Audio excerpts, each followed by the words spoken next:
Halo pemirsa, kita berjumpa di segmen Sindo News 5, ruang bincang yang bukan sekedar menyampaikan berita tapi juga mengajak kita semua berpikir lebih dalam tentang apa yang sedang terjadi di negeri ini. Di panggung politik dan juga alam, tidak ada yang benar-benar kebetulan. Dari salah sebut nama Presiden Prabowo Subianto di KTT ASEAN Malaysia hingga pujian diplomatik dari Donald Trump. Maksud kami dari suara mantan penyidik KPK soal dugaan korupsi proyek WUS, bahkan hingga polemik gelar pahlawan nasional untuk Soeharto dan juga peringatan BMKG tentang ancaman bencana hidrometeorologi. Semuanya menyusun mozaik tentang Indonesia pada hari ini. Sebuah negara yang sedang menata ulang narasinya di tengah sorotan dunia dan gejolak dalam negeri. Maka pertanyaannya, apakah kita sedang membangun masa depan atau sekedar menata ulang masa lalu?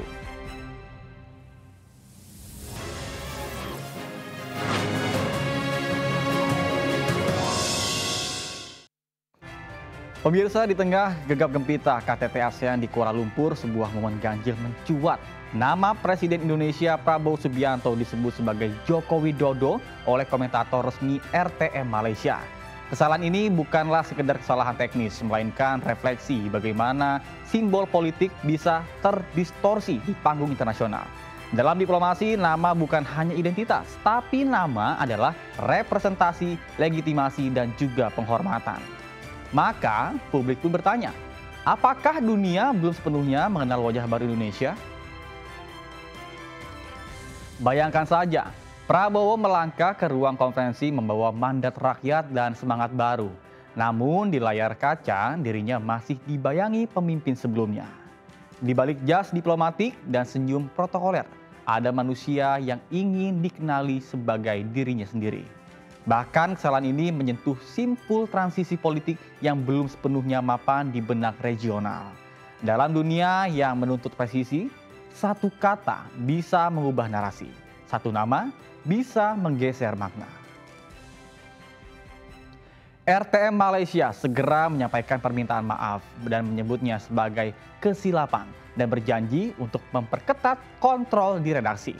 Tapi insiden ini meninggalkan jejak bahwa dalam politik internasional tidak ada detail yang terlalu kecil untuk diabaikan.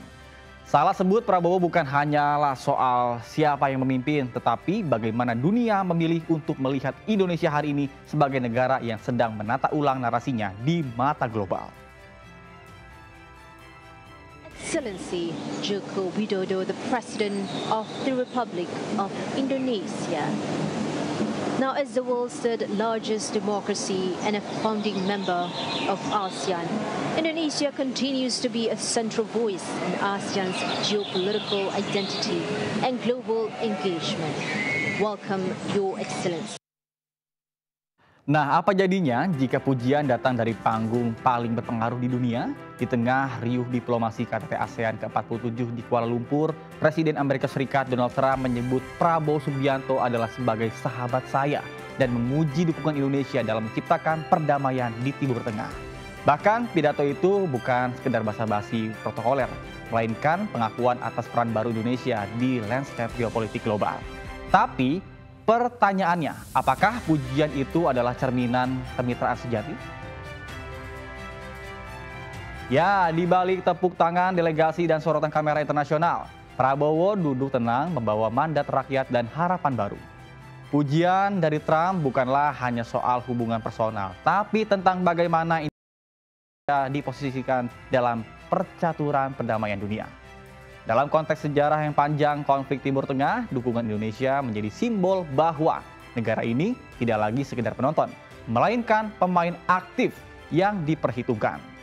Disinilah politik bertemu dengan narasi. Ketika satu kalimat bisa menggeser persepsi global tentang siapa kita. Nah, dalam dunia yang penuh kalkulasi, pujian bisa menjadi investasi. Dan di panggung ASEAN, Prabowo bukan hanya Presiden Indonesia, adalah simbol yang babak baru yang sedang ditulis dalam buku besar soal politik Asia Tenggara. Brunei, as well as my friend, President Prabowo of Indonesia, for their incredible support of these efforts to secure the new day for the Middle East. It really is a new day. There's never been a period of time like this. the Middle East will have peace after 3,000 years. This is a very strong peace. It's going to be an everlasting peace. Pemirsa, apa jadinya jika proyek ambisius bernama WUS atau Kereta Cepat Jakarta-Bandung yang digadang-gadang sebagai simbol kemajuan ternyata menyimpan jejak korupsi? Bahkan dalam program Rakyat Bicara di iNews TV, mantan penyidik KPK Yudi Purnomo Harahap menyuarakan keresahan publik bahwa dirinya meyakini ada indikasi korupsi triliunan rupiah di dalam proyek ini. Bukan sekedar dugaan, Yudi menyebut bahwa data-data yang dilihat begitu sangat jelas. Bahkan pernyataannya adalah, apakah transparansi hanyalah slogan dan akuntabilitas tinggal jargon? Di balik deru kereta yang melaju 350 km per jam, ada cerita yang tidak bisa dikejar oleh kecepatan, perencanaan yang tidak transparan, pelaksanaan yang penuh celah, dan dugaan pemufakatan jahat yang melibatkan pihak asing. Yudi bahkan menyoroti bahwa korupsi bukanlah kecelakaan, melainkan hasil dari skenario yang dirancang sejak awal. Dalam narasi humanis, dirinya mengatakan bahwa mengingatkan jika rakyatlah yang menanggung hutang dan dampaknya. Lantas, siapa yang akan bertanggung jawab ketika proyek presisi ini berubah menjadi beban? Nah, pernyataan Yudi bukanlah hanya kritis semata, tapi adalah alarm. Dirinya mendesak bahwa KPK untuk segera turun tangan tanpa menunggu laporan formal. Ya, di tengah euforia pembangunan suara seperti Yudi menjadi pengingat bahwa kemajuan tanpa adanya integritas adalah hanya ilusi. Bahkan WUS bukan hanya soal rel dan gerbong, tetapi tentang arah moral bangsa. Dan setiap kilometer yang ditempuh oleh publik berhak, apakah kita sedang melaju menuju masa depan atau justru terseret oleh masa lalu yang belum diselesaikan. Indikasi kan? Iya. Yakin. Yakin. Nah, sekarang Dan ini layak diselidiki? layak lah. Sekarang mengapa saya yakin? Kita tahu bahwa suatu kasus korupsi itu tidak dilakukan dengan sengaja. Dia pasti ada yang namanya perencanaan. Ya, apa yang terjadi ya di saat akibatnya itu sebenarnya sudah ditentukan dari awal. Sementara di tengah polemik publik, Menteri Sosial Saifullah Yusuf atau Gus Ipul angkat bicara soal usulan menjadikan Presiden kedua Republik Indonesia Soeharto sebagai pahlawan nasional. Dirinya pun menegaskan bahwa Kemensos hanya meneruskan nama-nama dari daerah ke Dewan Gelar, bukan mengambil keputusan akhir. Tapi pertanyaannya adalah ketika nama Soeharto muncul di antara tokoh-tokoh demokratis seperti Gus Dur dan juga Marsina, apakah kita sedang merayakan jasa atau sedang membuktikan sejarah?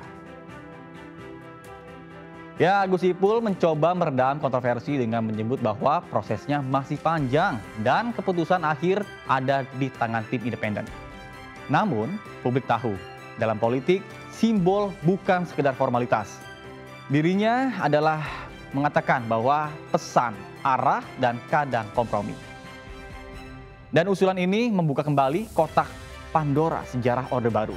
Dalam narasi editorial, kita diingatkan jika gelar pahlawan bukanlah hanya soal jasa, tetapi tentang nilai yang ingin diwariskan.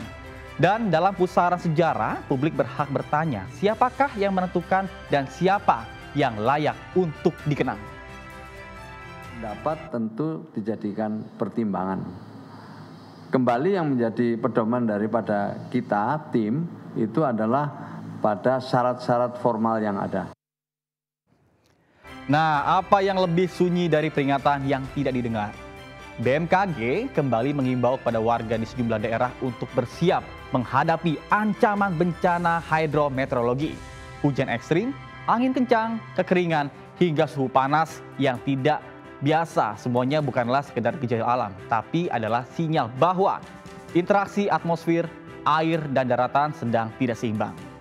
Nah, di tengah perubahan iklim yang kian nyata, pertanyaannya bukan lagi apakah yang akan terjadi, melainkan seberapa siap kita menghadapinya. Nah, di balik data dan juga grafik cuaca ada kehidupan yang juga terancam, bahkan banjir yang merendam rumah, longsor yang menelan desa, dan udara yang tidak lagi bersahabat. Bahkan BMKG mencatat kerugian material dan korban jiwa terus bertambah setiap hari. Bahkan bencana setiap hari juga melanda. Dari Aceh hingga Maluku Utara, masyarakat diminta untuk meningkatkan kewaspadaannya. Tapi, bagaimana caranya jika informasi tidak menjangkau dan mitigasi hanya jadi wacana? Dalam editorial BMKG, tersirat kegelisahan bahwa edukasi dan kesiapsiagaan bukan tugas satu lembaga, melainkan tanggung jawab bersama. Langkah kecil seperti membersihkan selokan dan juga menanam pepohonan bisa menjadi benteng pertama untuk menghadapi bencana. Tapi lebih dari itu, kita juga butuh kesadaran kolektif bahwa cuaca ekstrim bukanlah musuh, melainkan cermin dari cara kita untuk memperlakukan alam. BMKG tidak hanya bicara soal prediksi, tapi juga tentang masa depan yang bisa diselamatkan. Karena dalam dunia yang semakin tidak pasti, kewaspadaan bukanlah pilihan. Justru dirinya adalah keharusan. Dan setiap tetes hujan ada pesan yang tidak boleh kita abaikan. Ya pemirsa, di antara diplomasi yang tergelincir, pujian yang penuh tafsir, proyek ambisius yang dipertanyakan, sejarah yang diperdebatkan, dan alam yang terus memberikan peringatan di Indonesia berdiri secara bersampingan. Dan setiap peristiwa bukanlah hanya berita, tapi adalah cerminan arah yang sedang ditempuh. Karena dalam politik, pembangunan, dan bencana, satu hal yang sama, publik berhak tahu dan negara wajib menjawab. Di tengah riuhnya narasi, kita diingatkan bahwa kewaspadaan, integritas, dan juga ingatan adalah fondasi yang tidak boleh dikompromikan. Saya Nata Arman, sampai jumpa.